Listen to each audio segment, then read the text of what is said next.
థాట్స్లో మినిస్ట్రీకి మిమ్మల్ని ఆహ్వానిస్తూ ఉన్నానండి. బాగున్నారా?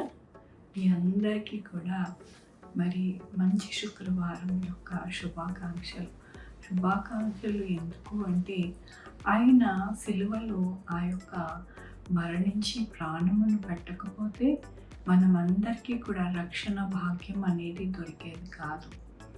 ఆ రక్షణ భాగ్యం దొరికినందుకు మనమందరం కూడా మరి సంతోషించాలి. అందుకే మంచి శుక్రవారంగా మనము ఈరోజు మరి ప్రార్థనతో మనము ఎంతగానో మన జీవితాలని కట్టుకుంటూ ఉన్నాం. మరి ఈరోజు వాక్యాన్ని మనం చూసుకునే ముందు ప్రార్థనతో మొదలు పెట్టుకున్నామండి. యెహోవా దేవా, నా తండ్రి, నా ప్రభువా, మీ కృపా కనికర స్థానం బట్టి నీకు వందనాలు, స్తుతులు, స్తోత్రం చెల్లించుకుంటున్నాను. నాయన, నన్ను మీ బోరగా ఉంచుకొని నా ప్రభువా, మీరు చెప్పమన్నది నేను చెప్తూ ఉన్నాను నా ప్రభువా. అయితే నాయన, మీ యొక్క కృప చేత నాయన నా తండ్రి చెప్పడానికి మీరు సహాయం చేయమని కోరుకుంటూ మమ్మల్ని అందరినీ కూడా మీ పాదాల దగ్గర పెడుతూ నా ప్రభు, నా రక్షణ యేసు పరిశుద్ధమైన నామములో అడిగి వేడుకొంచున్నా తండ్రి, ఆమేన్. మరి వాక్యాన్ని చూసుకున్నామండి. నేను ఈరోజు వాక్యము దేవుడు ఆ సిలువలో పలికిన 7 మాటల గురించి నేనైతే మరి వాక్యం చెప్పట్లేదండి. దేవుడు నాకు ఈ వాక్యం చెప్పమన్నారు కాబట్టి ఈ వాక్యాన్ని నేను చెప్తూ ఉన్నాను. వాటిని మనము శ్రద్ధగా చక్కగా ఏమని దేవుడు చెప్తూ ఉన్నారో అది విని చక్కగా మనల్ని మనం భద్రపరచుకోవాలని, మరి దేవుని యొక్క కృపలో మనల్ని ఎల్లప్పుడూ కూడా ఆయన కాచి కాపాడాలని, మనము సంతోష సమాధానముగా ఉండాలని మరి దేవుడు ఈ వాక్యాన్ని మనకి అనుగ్రహిస్తూ ఉన్నందుకు దేవునికి వందనాలు. ఆ వాక్య భాగంలోకి వెళ్దామండి. వీలైన వారు చక్కగా మరి వాక్యం దగ్గర పెట్టుకొని చూసుకుంటే రిఫరెన్సెస్ అన్నీ కూడా బాగుంటుందని నా విన్నపం. ఇక్కడ లూకా సువార్త 23వ అధ్యాయంలోని 28వ వచనం చూసుకుంటే, యేసు వారిపై తిరిగి, యెరూషలేము కుమార్తెలారా, నా నిమిత్తము ఏడవకుడి, మీ నిమిత్తము మీ పిల్లల నిమిత్తము ఏడువుడి. ఇక్కడ ఏమని సెలవిస్తూ ఉన్నారు ఆ సిలువలోని యేసయ్య అంటే, నా కొరకైతే మీరు ఏడవద్దు. మీరు దేని కొరకు ఏడవాలి అని అంటే, మీ నిమిత్తము మీ యొక్క పిల్లల నిమిత్తము ఏడవండి అని దేవుడు చెప్తూ ఉన్నారు. ఎందుకు చెప్తూ ఉన్నారు అంటే, మనము ఆఖరి దినములలో ఉన్నాము. ఆఖరి దినములు మనకి మరి ఉంటూ ఉన్నాయి. అనేక విషయాలు మనము చూస్తూ ఉన్నాం. ఆఖరిగా దేవుని యొక్క కృపను బట్టి ఆ వాక్యము మన యొక్క జీవితాలలో నెరవేర్చబడుతూ ఉన్నది. అక్కడక్కడ భూకంపాలు, వరదలు, మరి భయంకరమైన పరిస్థితులు, ప్రేమలు చల్లారిపోవటం అన్నీ జరుగుతూ ఉన్నాయి. అవన్నీ కూడా ఆఖరి దినములలో సూచనలు అని యేసయ్య చెప్పారు. మరి ఈ యొక్క సూచనలు మనము చూస్తూ ఉండినప్పుడు యేసయ్య అంటూ ఉన్నారు, నా నిమిత్తము ఏడవద్దు మీరు. నేను సిలువలో మరి మరణిస్తున్నానని నా కొరకు ఏడవద్దు. ఎవరి కొరకు ఏడవాలి అని అంటే, మీ కొరకును, మీ బిడ్డల కొరకును, మీ కుటుంబాల కొరకును ఏడవండి. అప్పుడు మీరు సురక్షితముగా, సంతోష సమాధానంగా ఉంటారని దేవుడు సెలవిస్తూ ఉన్నారు. ఈ యొక్క దేవుడు ఈ మాట ఎందుకు చెప్పారు అంటే, దుష్టుడు ఎల్లప్పుడూ కూడా పొంచి ఉంటాడండి. పొంచి ఉండి ఎవరిని పాడు చేయుదునా, ఎవరిని మృంగుదునా, ఎవరిని మరి నాశనం చేదునా అని చూస్తూ ఉంటాడు. ఎలా చేస్తాడు? ఏ విధముగా మరి నాశనం చేయడానికి వాడు ఎలాగ వస్తాడు, మనకి ఎలా కనపడతాడు అని మీరు అనుకుంటూ ఉన్నారా? ఆ వాక్య భాగంనే మనము చూద్దామండి. ఇక్కడ యోహాను సువార్త 13వ అధ్యాయము 2వ వచనంలో మనము చూసుకుంటే, ఇస్కరియోతు యూదా హృదయంలో అపవాది ఇంతకు ముందే ఆలోచన పుట్టించను గనుక ఇక్కడ ఏమని వ్రాయబడుతూ ఉన్నది అంటే, ఇస్కరియోతు యూదా హృదయములో అపవాది ఇంతకు ముందే ఆలోచన పుట్టించాను. ఏ ఆలోచన పుట్టించినది అని అంటే, దేవుడిని ఎలాగ అప్పగించాలి అనే ఆలోచన అనేది పుట్టించినది. దాని తర్వాత మనము చూసుకుంటే కనుక ఆ 13వ అధ్యాయంలోని 27వ వచనంలో, వాడు ఆ ముక్క పుచ్చుకొనగానే సాతాను వానిలో ప్రవేశించెను. ఇక్కడ మొట్టమొదటిగా మరి సాతాను ఇస్కరియోతు యూదాకి మరి అపవాది మరి ఆలోచన పుట్టించింది. ఏమి ఆలోచన పుట్టించింది అంటే దురాలోచన. అంటే యేసుని అప్పగించి మరి ఆ యొక్క ద్రవ్యమును పుచ్చుకోవచ్చు అనే దుష్ట ఆలోచన అనేది పుట్టించింది. తర్వాత ఏం జరిగింది అని అంటే, మరి ఆ యొక్క సాతాను మరి ఆయనలోనికి ప్రవేశించింది. మన చుట్టూ ఉన్నారు, వాళ్ళల్లో కూడా అనేకమైన ఈ కార్యాలు జరుగుతూ ఉంటాయి. దేవునితోనే ఉన్నాడు, యేసయ్యతోనే ఉన్నాడు. 12 శిష్యుల్లో ఒక శిష్యుడుగా మరి యూదా ఉన్నాడు. అయినప్పటికీ కూడా వాని క్రియలు చెడ్డవి. ఎలాంటివి క్రియలు అని అంటే, ఆయన యొక్క దొంగ అని వ్రాయబడింది. ఆయన డబ్బు సంచిలో డబ్బుని దొంగతనము చేస్తూ ఉండేవాడంట. అనేక క్రియలను బట్టి, సాతాను క్రియలను బట్టి సాతానుడు వానిలోనికి ప్రవేశించింది. సాతాను ఎవరు ఉందో మన యొక్క పరిస్థితులన్నీ కూడా మార్చడానికి ఒక మనుషులలోనికి దూరి అది ఎంతగానో హాని చేస్తూ ఉంటుంది. అందుకని యెరూషలేము కుమార్తెలారా, నా కొరకు కాదయ్యా, మీ అందరి కొరకు మీరు ఏడ్చి ప్రార్థన చేయండి అని అంటూ ఉన్నారు.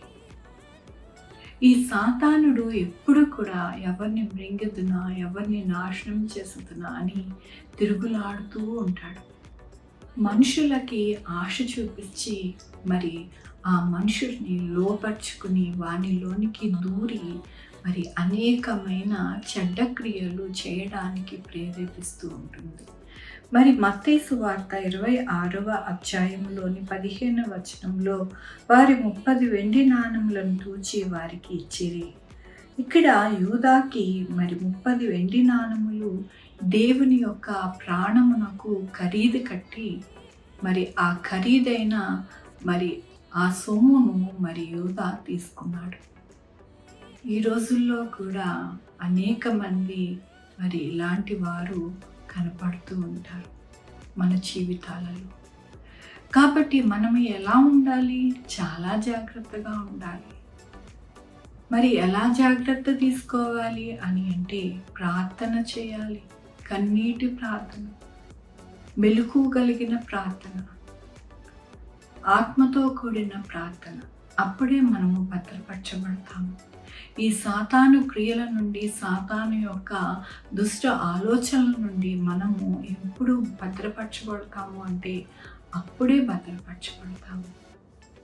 ఇక్కడ మత్తయి సువార్త 26వ అధ్యాయంలోని 48, 49లో, ఆయన అప్పగించువాడు నేనెవరిని ముద్దు పెట్టుకుందునో ఆయనే యేసు, ఆయనను పట్టుకొండని వారికి గుర్తు చెప్పి వెంటనే యేసు నొద్దకు వచ్చి, బోధకుడా నీవు శుభమని చెప్పి ఆయనకు ముద్దు పెట్టుకున్నాను. ఇక్కడ ఏం చేశాడు యూదా? యేసయ్యకి శుభమని చెప్పి ముద్దు పెట్టుకొని మరి ఆ యొక్క దుష్టంగానికి మరి అప్పగిచ్చాడు. ఈ లోకంలో కూడా పరిస్థితులు ఎంతో భయంకరంగా ఉన్నాయి. తల్లిని చంపారని కొడుకు, కొడుకుని చంపారని తల్లి, మరి భార్యను చంపారని భర్త, భర్తను చంపారని భార్య.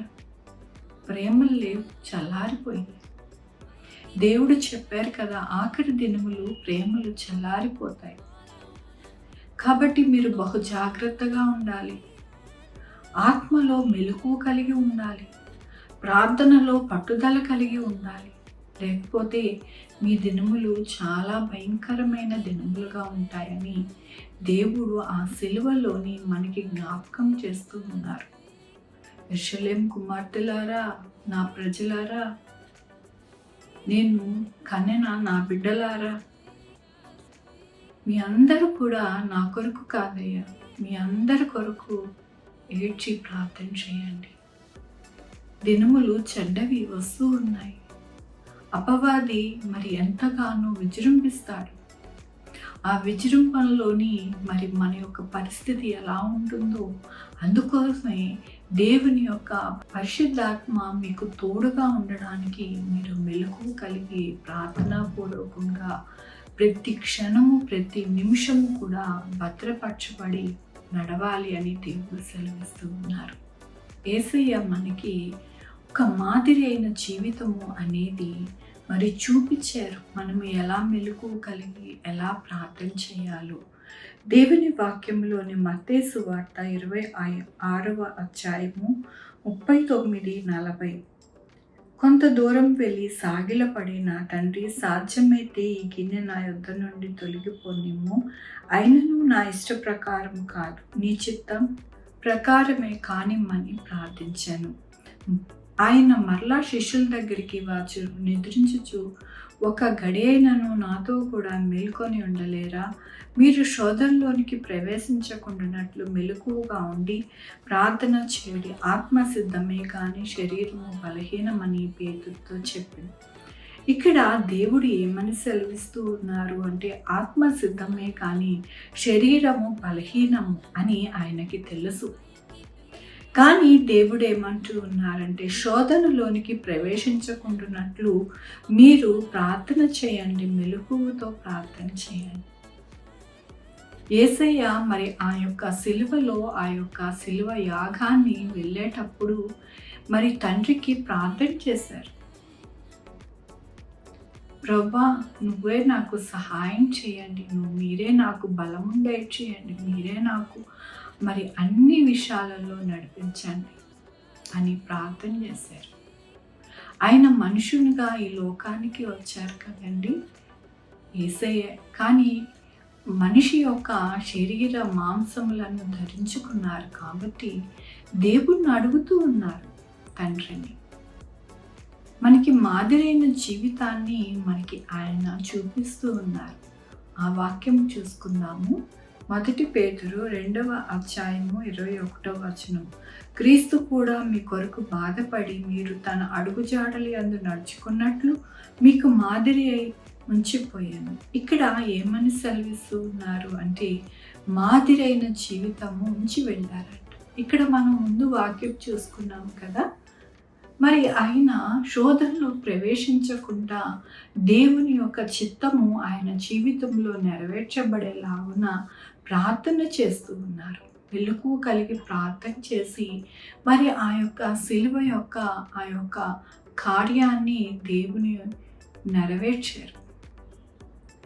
మనము మన యొక్క జీవితాలలో ఈ లోకంలో మనము జీవిస్తూ ఉన్నాము అంటే మనము మన యొక్క జీవితానికి భద్రత లేదు కాబట్టినే దేవుడు అంటూ ఉన్నారు, మీరు మెలకువ కలిగి ప్రార్థించండి. మీ జీవితాలకి భద్రత లేదు. ఎటు నుంచి వరదలు వస్తాయో, ఎటు నుంచి మరి ఆ యొక్క భూకంపాలు వస్తాయో, ఎటు నుంచి ఏ మనుషుల్లోనికి సాతాను దూరి మరి అనేక విషయాలలో మిమ్మల్ని శోధించి బాధ పెడుతుందో. కాబట్టి మీరు చాలా జాగ్రత్తగా ఉండాలి. అంచెదినములు వస్తూ ఉన్నాయి, జాగ్రత్త సుమి అని ఈ దినము దేవుడు హెచ్చరిస్తూ ఉన్నారు.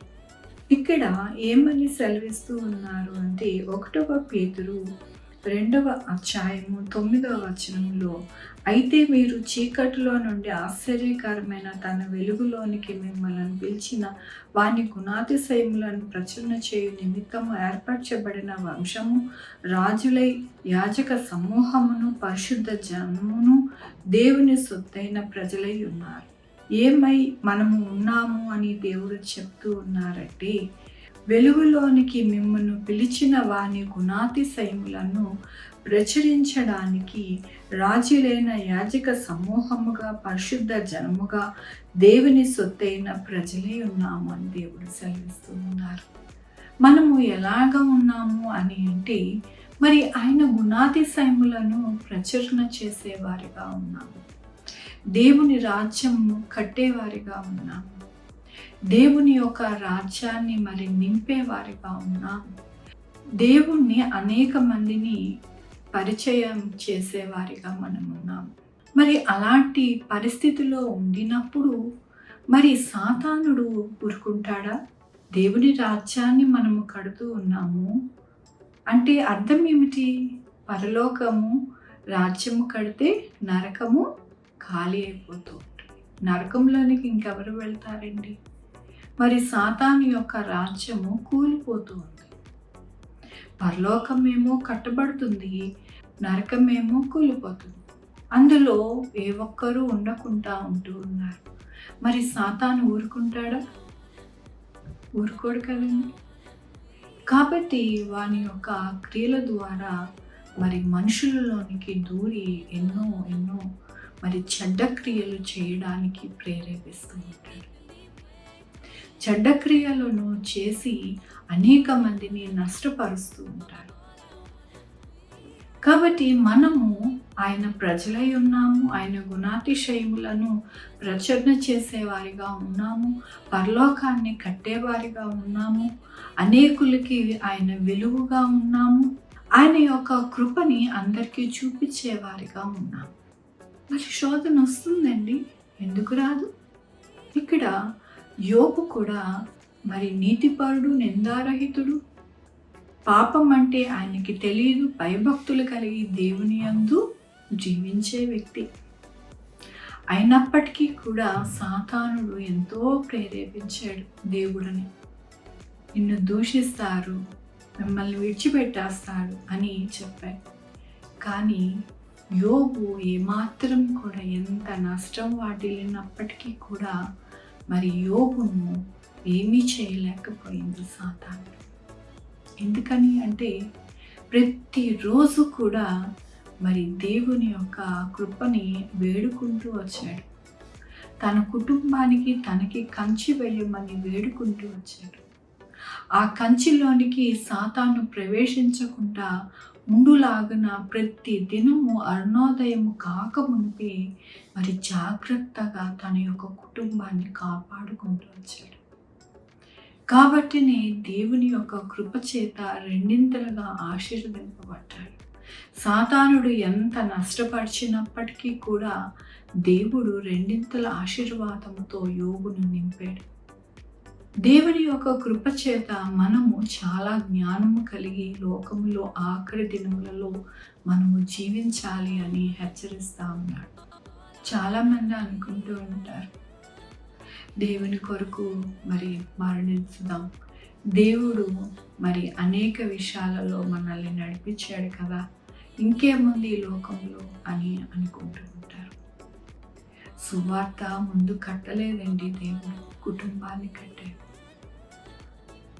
మరి ఆదికాండము 1వ అధ్యాయము 29వ వచనంలో చూసుకుంటే దేవుడు మరి ఆ యొక్క కుటుంబాన్ని కట్టి ఆశీర్వదించబడడం అనేది జరిగింది.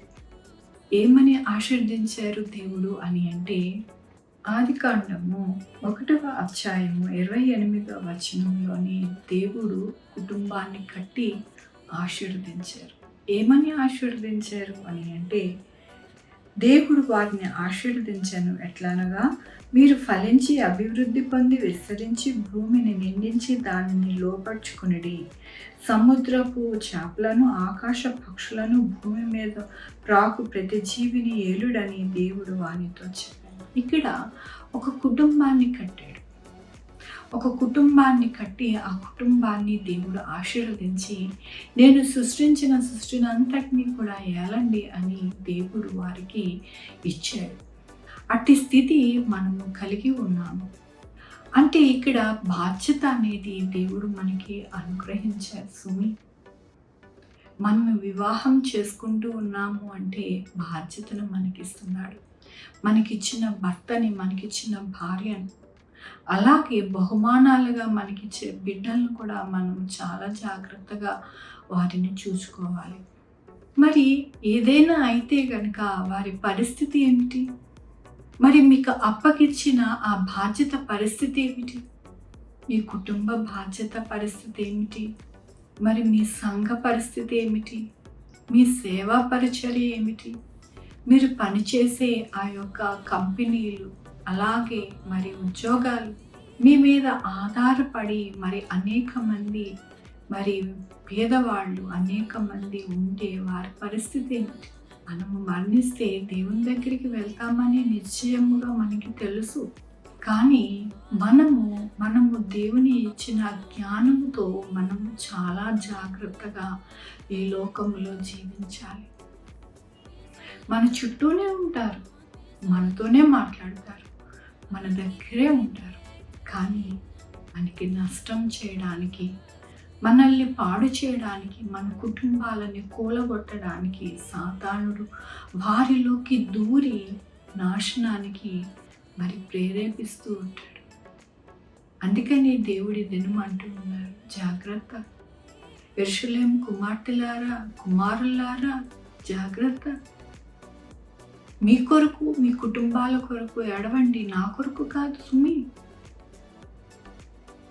నేను ఈ యొక్క లోకానికి వచ్చి ప్రాణం పెట్టకపోతే మీ అందరికీ కూడా రక్షణ అనే భాగ్యం లేదు. కాబట్టి నాకు నేనుగా నా ప్రాణమును పెడుతూ ఉన్నాను. కాబట్టి మీరు ఏడవద్దు. నేను ప్రాణం పెట్టడం వలనే మీ యొక్క జీవితాలు వెలుగుమయమవుతాయి. వెలుగులోనికి మీరు ప్రవేశిస్తారు, పరలోకం యొక్క వారసులుగా అవుతారు. లేకపోతే నేను ప్రాణము పెట్టకపోతే ఆ యొక్క మరి నశించిపోయి రక్షణ భాగ్యము లేక ఉంటారు. కాబట్టి నా కొరకు మీరు ఏడవద్దు, మీ కొరకు ఏడవండి. మనము చాలా జ్ఞానం కలిగి ఉండాలి. దేవుడు అంటూ ఉన్నారు కదా, మీకు జ్ఞానము తక్కువైతే కనుక నా దగ్గర ఉన్నది నన్ను అడిగి పొందుకోండి అంటున్నారు. మనం పొందుకోవాలి. ఆనాడు యేసయ్యని మరి సాతాను శోధించింది, సాగిలపడి నాకు నమస్కారం చేయమంది. దేవుడు వాక్యముతోనే మరి చెప్పడం జరిగింది. ఈ రోజుల్లో కూడా అనేక మంది మరి ఆ సాతాను దూరి మనలను పాడు చేయాలని, మన జీవితాలని నాశనం చేయాలని ఎంతగానో మరి పురుకొల్పుతుంది అనేక మంది. మనం ఎంత జాగ్రత్తగా ఉండాలి, చాలా జాగ్రత్తగా ఉండాలి. మెలకువ కలిగి ప్రార్థన చేయాలి, మన కుటుంబం కొరకు, మన కొరకు. దేవుడు ఈ దినం హెచ్చరిస్తున్నాడు మనకి. నేను 7 మాటలు చెప్దామనుకుంటే దేవుడు అన్నాడు 7 మాటలు కాదు. నా బిడ్డలు మరి ప్రార్థన చేసి వారిని వారు భద్రపరచుకోమని నువ్వు చెప్పాలి. నేను ప్రార్థన ఏ విధముగా చేశాను, నా యొక్క మరి జీవితం ఈ లోకములో ఉండినప్పుడు ఏ విధముగా నేను జీవించి ఏ విధముగా దేవుని యొక్క రాజ్యమును కట్టాను, అవన్నీ కూడా వారికి జ్ఞానముతో వారు ముందుకు వెళ్ళాలి అని దేవుడి దినము హెచ్చరిస్తూ ఉన్నారు. మనకి జ్ఞానము దేవుని వాక్యంలో నుండే వస్తుంది, ఇంకెక్కడ నుండి రాదు. కాబట్టి అటు జ్ఞానం కలిగి మనం ఉండాలి. అన్న, చెల్లి, అక్క, తమ్ముడు భద్రం. ఈ దినము దేవుడు హెచ్చరిస్తున్నాడు, జరా భద్రం. ఎందుకంటే సాతానుడు మరి అనేక మంది మనుషుల్లోకి దూరి విజృంభిస్తూ ఉన్నాడు. నీ సంఘం కొరకు ప్రార్థన చేయి, నీ కుటుంబం కొరకు ప్రార్థన చేయి. నువ్వు ఏదైతే మరి క్రియలు చేస్తున్నావో వాటన్నిటి కొరకు ప్రార్థన చేయి. ఈ ప్రపంచమంతా కూడా ప్రార్థన చేస్తే కనుక ఎంత మార్పు జరుగుతుందో ఆ మార్పే దేవుడు కోరుకుంటున్నారు ఈరోజు. బలమైన ప్రార్థన. ఇక్కడ ప్రసంగిలో రాయబడింది ఏమిటి అంటే, ప్రసంగి 4:12 వచనంలో 3 పేటల త్రాడు త్వరగా తెగిపోదు కదా. చూసారా, 3 పేటల త్రాడు అంట త్వరగా తెగిపోదు. మనము చాలా మంది బలముగా ప్రార్థించినప్పుడు ఆ దుష్టుడు అక్కడి నుండి పారిపోతాడు. ఆ దుష్టక్రియలు జరగకోకుండా దేవుని ఆత్మ వచ్చి అడ్డగించి మరి దేవుని యొక్క కృపను ఆవరిస్తుంది. అందుకని ఐక్యముతో మనం ఉండాలని దేవుడు సెలవిస్తున్నారు. సహోదరుల ఐక్యత ఎంత మనోహరమని వాక్యం రాయబడుతున్నది. ఐక్యతతో మనము మన యొక్క జీవితాలని కట్టుకోవాలి అని దేవుడు సెలవిస్తూ ఉన్నారు. దేవుడు ఆ యొక్క సిలువలో ఏ ఒక్కరికి చెప్పలేదండి. యెరూషలేము కుమార్తెలారా, కుమారులారా, మీ అందరూ కూడా శోధనలోనికి ప్రవేశించకుండా మీరు మీ కొరకు ఏడ్చి ప్రార్థన చేయండి. అప్పుడే మీరు భద్రముగా ఉంటారని దేవుడు సెలవిస్తూ ఉన్నారు. మన జీవితాలలో భద్రత లేదు కాబట్టి చాలా జాగ్రత్తగా మనం ఉండాలని దేవుడు సెలవిస్తూ ఉన్నారు. దేవుడు ఇంకొక వాక్యం కూడా చూపిస్తూ ఉన్నారు. యోహాను సువార్త 19వ అధ్యాయము 26వ వచనం. అమ్మా, ఇదిగో నీ కుమారుడు అని తన తల్లితో చెప్పాను. ఇక్కడ ఏమని చెప్తూ ఉన్నారు యేసయ్య అంటే, అమ్మా ఇదిగో నీ కుమారుడు అని తన తల్లితో చెప్పాను. ఆ సిలువలో 3 మేకుల మీద వేలాడుతూ ఉండి కూడా ఆయన బాధ్యతని మరవలేదు. ఆయన బాధ్యతని నెరవేరుస్తూ ఉన్నారు. ఇక్కడ 3 మేకుల మీద వేలాడుతూ ఎంత బాధ, ఎంత మరి ఆ రక్తము కారుతూ ఆఖరి రక్తబొట్టు వరకు కారుస్తూ ఉన్న దేవుడు ఇక్కడ మరి ఆయన యొక్క బాధ్యత అనేది మరి నెరవేరుస్తూ ఉన్నారు. మనము కూడా మన యొక్క బాధ్యత చాలా జాగ్రత్తగా ఉండాలి. పరిచర్య చేయాలి, దేవుని వెలుగుగా ఉండాలి, దేవుడు చూపించిన మార్గము అనేక మందికి చూపించాలి, అందరి కొరకు ప్రార్థన చేయాలి. అలాగే మనకి ఇచ్చిన ఆ యొక్క కుటుంబము, సంఘము మనకిచ్చిన మరి అనేకమైన యాక్టివిటీస్ని మనము చాలా భద్రంగా ముందుకు తీసుకొని వెళ్ళాలి. దేవుని రాజ్యం కడుతూ ఉంటే సాతానుడు ఊరుకోడు సుమి. వాడు ఎల్లప్పుడూ కూడా మరి ఎప్పుడు వారి యొక్క కట్టే విధానమును పాడు చేయాలి అని ఎక్కడ దొరుకుతుందా అని చూస్తూ ఉంటాడు. ఇక్కడ ఇస్కరియోతు యూదా కూడా మరి ఎప్పుడు అప్పగించాలా అని చెప్పి ఆ యొక్క సమయం కొరకు వెయిట్ చేశాడు. ఆ సమయము మరి ఆ రాత్రి సమయమున దేవుణ్ణి అప్పగించడం జరిగింది. దేవుడు ఏమన్నారు? ఆ మనుషుడికి శ్రమ అన్నాడు. దేవుడు ఈ లోకానికి వచ్చి ఆ యొక్క బలియాగము అవ్వాలి, అందుకని ఈ లోకానికి వచ్చారు. కానీ ఆయన జోలికి మాత్రం ఏ మనుషుడు కూడా పోకూడదు. పోతే కనుక ఆ మనుషునికి శ్రమ. తర్వాత మనం ఇస్కరియోతు యూదా ఎలా చనిపోయాడు? మరి కడుపులో పేగులన్నీ కూడా బయటకు వచ్చినాయి అంట. అట్టి స్థితి అనేది ఇస్కరియోతు యూదా చూశాడు. కాబట్టి సాతానుడు ఎప్పుడు కూడా నాశనానికే తీసుకుని వెళ్తాడు వాడిని. మనం ఎలా ఉండాలి అంటే చాలా జాగ్రత్తగా, చాలా భద్రంగా ఉండాలి అని దేవుడు హెచ్చరిస్తూ ఉన్నారు ఈరోజు. కాబట్టి మన జీవితాలని, మన కుటుంబాన్ని మన యొక్క మోకాళ్ళతోనే మనము కట్టుకుందాం, భద్రపరుచుకుందాం. దేవుడు ఈ దినం మనకి ఆజ్ఞాపిస్తూ ఉన్నారు, హెచ్చరిస్తూ ఉన్నారు. మీరు నా కొరకు కాదు. ఈరోజు మనం గుడ్ ఫ్రైడే, మనం సంఘములలోనికి వెళ్ళి, అయ్యో యేసయ్యా ఈరోజు మా కొరకు మరణించావయ్యా, ఎన్ని దెబ్బలు పడ్డాయా నీకు, ఆ యొక్క 3 మేకుల మీద వేలాడుతున్నావయ్యా, ఆఖరి రక్తం పుట్టు వరకు కార్చేవయ్యా అని మనం ఎంతగానో మరి విలాపిస్తూ ఉంటాం. దేవుడు ఏమంటూ ఉన్నారు? అది కాదు, మీ కొరకు, మీ కుటుంబాల కొరకు మరి మీరు ఏడవండి. అప్పుడే మీరు భద్రపరచబడతారు, నా కొరకు కాదు. మనం ఈ దినము ఏం చేయాలి? ప్రభువా, నన్ను, నా కుటుంబాన్ని, నాకు ఇచ్చిన పరిచర్య, నాకు ఇచ్చిన సంఘాన్ని భద్రపరిచాయా, కృప చూపించాయా అని మనం ఎప్పుడైతే ఆయనని వేడుకుంటామో, ఆయనని అడుగుతామో, దేవుడు తప్పకుండా మనల్ని త్రోసిపుచ్చే దేవుడు కాదు. ఈ దినము ఆయన ఇస్తేనే ఈ వాక్యం మీకు చెప్తూ ఉన్నాను. ఈ వాక్యం చెప్పమన్నారు. కాబట్టి మనము ఈ వాక్యానుసారముగా జీవిస్తే తప్పకుండా భద్రపరచబడతాం. దేవుడు ఇచ్చిన మాట నెరవేర్చే దేవుడు కానీ మాట తప్పని దేవుడు కదా. కాబట్టి మన యొక్క జీవితాలలో ఎల్లప్పుడూ కూడా ఆయన యొక్క కృపను మన యొక్క జీవితాలకి ఇవ్వమని మనము ప్రార్థించి మనము ముందుకి సాగాలి. మనం కూర్చున్నా ప్రార్థన చేయాలి, నుంచున్నా ప్రార్థన చేయాలి, మాట్లాడినా ప్రార్థన చేయాలి. ఏది చేసినా కూడా ఆహారం తిన్నప్పటికీ కూడా ప్రార్థన చేయాల్సింది.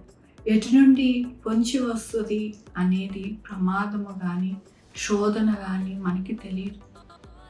కాబట్టి ఖచ్చితంగా మనము చాలా భద్రంగా ఆఖరి దినములలో ఉన్నాము. కాబట్టి మనము మెలకువ కలిగి ప్రార్థనతోనే మన జీవితాలని కట్టుకోవాలని దేవుడి దీన్ని మనకి హెచ్చరిస్తున్నందుకు దేవుడికి వందనాలు చెల్లిస్తూ వాక్యాన్ని ముగిస్తూ ఉన్నానండి.